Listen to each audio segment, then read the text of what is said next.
मेरे मित्र की इज्जत कम होगी, मेरे मित्र का सम्मान होगा। क्यों? क्योंकि लोग कहेंगे क्यों ये फटासा, ये फटीचर, ये भिखारी तुम्हारा मित्र है, द्वारकाधीश का मित्र है, लोग हंसी करेंगे। मैं नहीं चाहता मेरे मित्र की लोग हंसी करें। ये होता है मित्रता का भाव, ये होती है भैया मित्रता। आजकल की मित्रता की तरह नहीं कि अगर मित्र फंस जाए तो एक मित्र उसका साथ छोड़ देता है।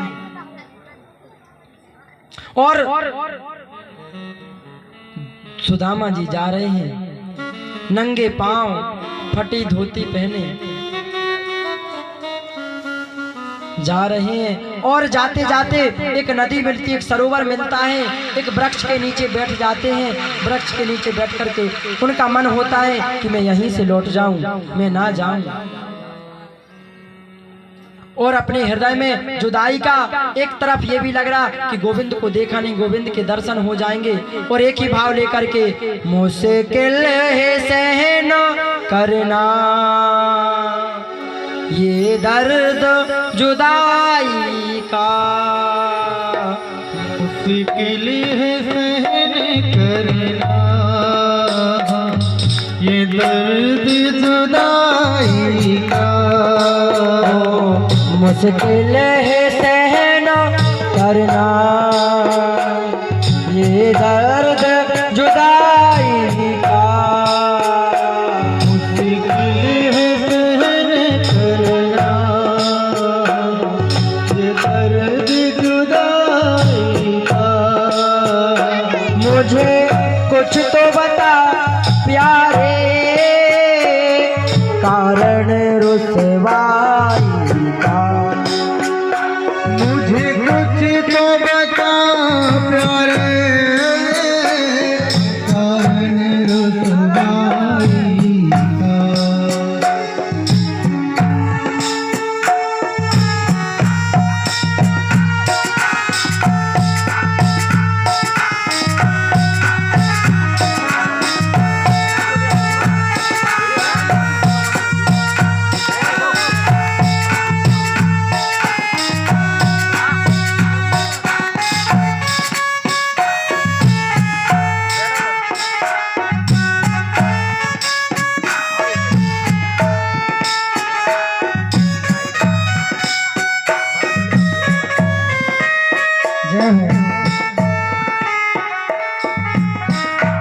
और एक ही भाव सुदामा जी के ने कह रहे हैं, हे कन्हैया तेरी दूर नगरी है, मैं कैसे आऊंगा, मुझे तो रास्ता तक पता नहीं।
और सुदामा जी जाते हैं, जाकर के उनका बीच में ही मन होता है कि मैं पुनः घर वापस चले जाऊं। सुशीला ने कह तो दिया है, लेकिन मैं गोविंद के क्या मुंह लेकर जाऊं।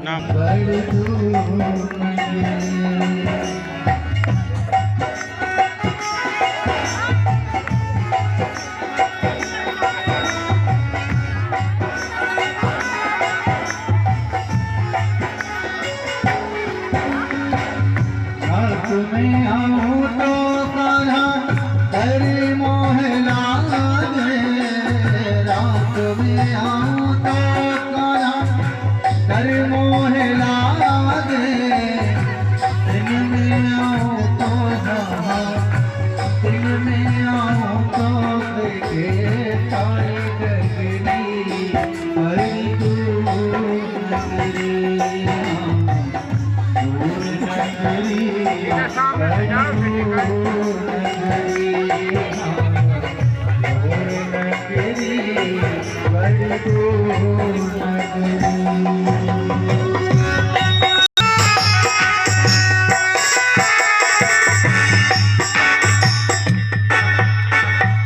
सुदामा जी जाते जाते द्वारका, तो द्वारपालों ने देखा कि कोई वृद्ध आ रहा है फटी धोती पहने, तो उनसे पूछा भैया कहाँ चले जा रहे हो, कहाँ चले जा रहे हो।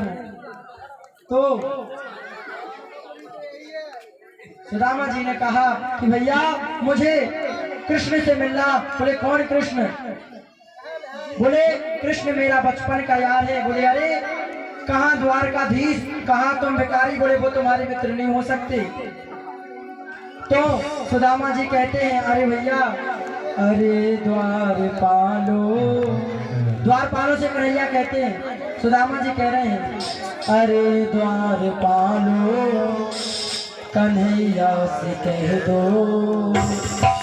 अरे द्वारपालो कन्हैया से कह दो, किधर पे सुदामा गरीब आ गया।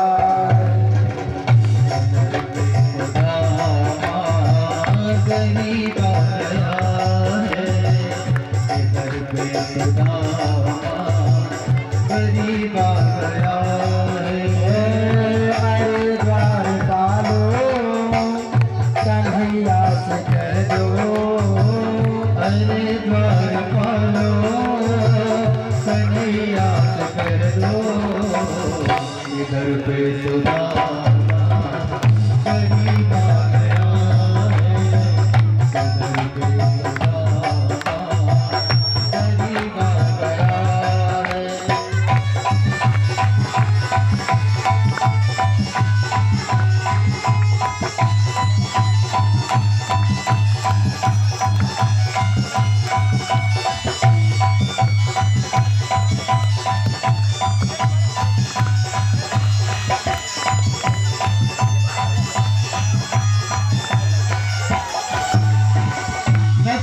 पे है पगड़ी, नसल पे है दामा, नसल पे है पगड़ी, नसल पे है दामा। बता दो कन्हैया को नाम है सुदामा, बता दो कन्हैया को नाम है सुदामा। नसल पे है पगड़ी, नसल पे है दामा, बता दो कन्हैया को नाम है सुदामा। नसल पे है पगड़ी। और द्वारपाल आता है और भगवान से कहता है, सीत पगान झगा तन पे, प्रभु जान को आही बसो के ही ग्राम, और धोती फटी सिधुती लुकुटी, और पायो पाहन की। द्वारपाल कह रहा है, द्वार खरो द्विज निर्बल एक, रहो चाहे सो वसुधा अभिरामा, पूछत दीन दयाल को नाम, बतावत आपनो नाम सुदामा। जैसे भगवान ने सुना कि सुदामा मेरा मित्र आया तो क्या होता है, सुनते ही दौड़े चले आए मोहन, लगाया गले से सुदामा को मोहन, सुदामा को मोहन, लगाया गले से सुदामा को मोहन। न घबराओ प्यारे जरा तुम सुदामा, न घबराओ प्यारे जरा तुम सुदामा। उसी का समा तेरे करीब आ गया है, उसी का समा तेरे करीब आ गया है, दिल पे सुदामा करीब आ गया है। तो जैसे ही सुना, सुनते ही दौड़े चले आए मोहन। बाबा मेरा मित्र, मेरा बचपन का यार, बचपन का सखा मिलने के लिए आया है। तो ऐसे सुधबुल भूल करके भागते हैं कि कहीं पर उनका मुकुट डला है, कहीं पर पटका बिखरा हुआ पड़ा है। सभी दास दासी देख रहे हैं कि बताओ ऐसा कौन आ गया जो भगवान अपनी सुधबुल भूल करके भागे जा रहे हैं। ऐसे गोविंद जाते हैं और अपने सीने से लगा करके, हृदय से लगा करके सुदामा जी को बैठालते हैं और सुदामा जी के पैरों को देखने लगते हैं कि पैरों से रक्त बह रहा है, पैरों से खून बह रहा है, और देख रहे हैं कांटे निकाल रहे हैं। सुदामा जी से क्षेम कुशल पूछ रहे हैं। मैंने पहले भी कहा, सुदामा जी सा त्याग होना चाहिए तो सुदामा जी जैसा होना चाहिए। सुदामा जी को अंदर घबराहट हो रही है, अंदर गिलानी हो रही है कि बताओ इतना बड़ा राजा, इतना बड़ा द्वारकाधीश मेरा मित्र, और मुझे सिंहासन पर बैठा दिया और खुद नीचे बैठा है। तो सुदामा जी को मन में गिलानी हो रही है। अब जैसे ही सुदामा जी को देखते तो भगवान रुक्मणी से कहते हैं जल लाओ, और जल ला करके देखो सुदामा की दीन दशा, करुणा करके करुणा निधि रोए। देखो सुदामा की दीन दशा, करुणा करके करुणा निधि रोए। देखो सुदामा की दीन दशा, करुणा करके करुणा निधि रोए। पानी पारा तो हाथ छुयो नहीं, नैन के जल पग धोए। देखी सुदामा की दीन दशा प्रभु, देखी सुदामा की दीन दशा, करुणा करके करुणा निधि रोए। नैन के जल पग हो, हाथ छुओ नैन के जल पग धोए। नैन के जल पग धोए। जैसे उनके पैरों को देखा, माता रुक्मणी से कहा कि तुम लोटा जल लेकर के आओ, लेकिन लोटे के जल से पैर तो धुल रहे हैं, लेकिन लोटे का जल नहीं गिर रहा, आंखों से अश्रुधारा प्रवाहित हो रही है। आंखों के जल से भगवान श्री सुदामा जी के पैरों को धुल रहे हैं, पाद प्रक्षालन कर रहे हैं, लेकिन लोटे के जल से नहीं, अपनी आंखों के अश्रु बिंदुओं से आज गोविंद सुदामा जी के पैर धुल रहे हैं। और माल्य अर्पण कराया, उनका स्वागत किया, वंदन किया। और जैसे ही प्रभु को सुदामा जी ने देखा, सुखदेव जी महाराज कहते राजा परीक्षित, जैसे ही गोविंद की ओर सुदामा ने देखा, वैसे ही तत्क्षणात उनके समस्त पाप कष्ट संकट सब दूर हो गए। अब एक दूसरे से पूछने लगे, एक दूसरे से बातें करने लगे कि भैया यार, कृष्ण जी ने कहा कि मित्र सुदामा, तुमने तो जब से संदीपनी आश्रम से शिक्षा ग्रहण की, तुम तो हमें भूल ही गए। भैया बोले मैं तो भूल गया, लेकिन तूने कब याद कर ली भैया, यूँ बता दे। बोले भैया ठीक है, ये बता इतने साल बाद मिला है, शादी वादी भाई की ना है? तो बोले भैया मेरी तो शादी है गई, तेरी एक भाभी और भगवान की कृपा से तेरे 4 भतीजे हैं। अब बोले भैया मेरे बारे में तो जानकारी ले ली, मैं कहा तू बता दे। तो बोले भैया मेरे कागे नाम, तोरी तो एक शादी भाई, मेरी एक नाम, मेरी 16,108 विवाह हुए हैं। बोले अरे बाबा मैं तो एक पूरी संभाल पा रहा, तुमने 16,108 कर दिए। हाँ, आजकल लोग एक का ही नहीं संभाल पा रहे हैं, तुमने 16,108 कर लिए। बोले भैया बच्चे कितने हैं? बोले बच्चों की मत, तुम तो ये समझो कि 56 करोड़ यदुवंशियों का परिवार है। बोले अच्छा ठीक है, अगर भाभी है तो भाभी ने मेरे लिए जरूर कुछ रखा होगा घर से। बोले भैया कुछ नहीं रखा। इतने में सुदामा जी को याद आ गया पोटली का, तो पोटली तुरंत दबा ली। बोले ऐसा नहीं कि गोविंद को पता चल जाए। अब गोविंद ने सारा समझ गए, गोविंद कृष्ण कन्हैया लाल ये सारा समझ गए कि भैया जरूर मेरी भाभी ने कुछ भेजा है, और ये मुझे बताना नहीं चाहते, खुद अकेला अकेला खाना चाहते, तो छुटकारते। बोले बताओ पोटली में तुम क्या लिए हो? गोविंद उनके हाथों को पकड़ करके पोकड़ी को छीनने के, लेकिन सुदामा जी पोटली देते नहीं। बोले नहीं दूंगा, इसमें कुछ नहीं है, मत लो, नहीं दूंगा, मेरे पास कुछ नहीं है।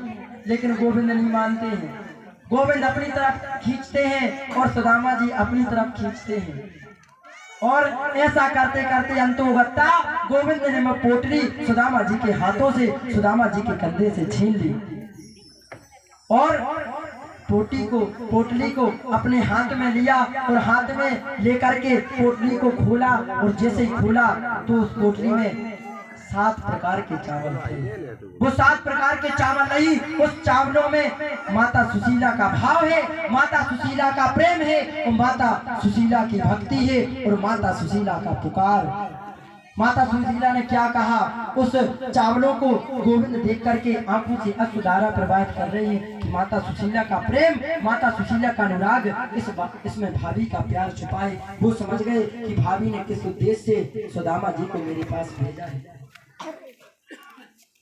और मेरे गोविंद ने अपनी मुट्ठी से एक मुट्ठी चावलों को लिया, और एक मुट्ठी को चावलों को लेकर के अपने मुख में दे दिया, और कहते प्रथम मुट्ठी वैकुंठ दियो। और जैसे ही प्रथम मुट्ठी चावल हमने खाए, प्रथम मुट्ठी में वैकुंठ का वास दे दिया। और प्रथम मुट्ठी खा करके फिर दूसरी मुट्ठी उन चावलों में खिचड़ी में ली, और दूसरी मुट्ठी को भरा, और दूसरी मुट्ठी खाने लगे, और दूसरी मुट्ठी में मृत्यु लोक दे दिया। अब जैसे मृत्यु लोक दिया, लक्ष्मी जी समझ गई, रुक्मणी जी समझ गई। अब जे दो कभी धातु संसार में समझे तो 30 रोजे अपने घर ही दे, अपने लुगाई में दे प्यारी सरकार ने। जैसे ही तीसरी मुट्ठी भगवान ने भरी, जैसे ही तीसरी मुट्ठी भगवान ने भरी, और भगवान ने हाथ ऊपर उठाया और अपने मुख में देने लगे, वैसे ही रुक्मणी महारानी आई और पकड़ लिया। तीसरी मुट्ठी नहीं खाने दी। बोले भगवान क्या कर रहे हो, मत खाओ। वो तीसरी मुट्ठी रुक्मणी महारानी ने ली और खुद खाई, और सभी रानी परिवारों को खिलाया। इस प्रकार से रुक्मणी महारानी ने उन चावलों को खाया। इसके बाद सबको गोविंद ने आशीर्वाद दिलवाया। जब आशीर्वाद देते देते 100-200 रानी आई, तो सुदामा जी थक गए आशीर्वाद देते देते। बोले भैया जे रानी पे रानी, रानी पे रानी कब तक आशीर्वाद दे रहे हैं। तो उन्होंने कही चिंता नहीं करो, तुम हाथों से आशीर्वाद नहीं दो, डंडा से दो। तो डंडा सबके सिर पर टिका रहे हैं।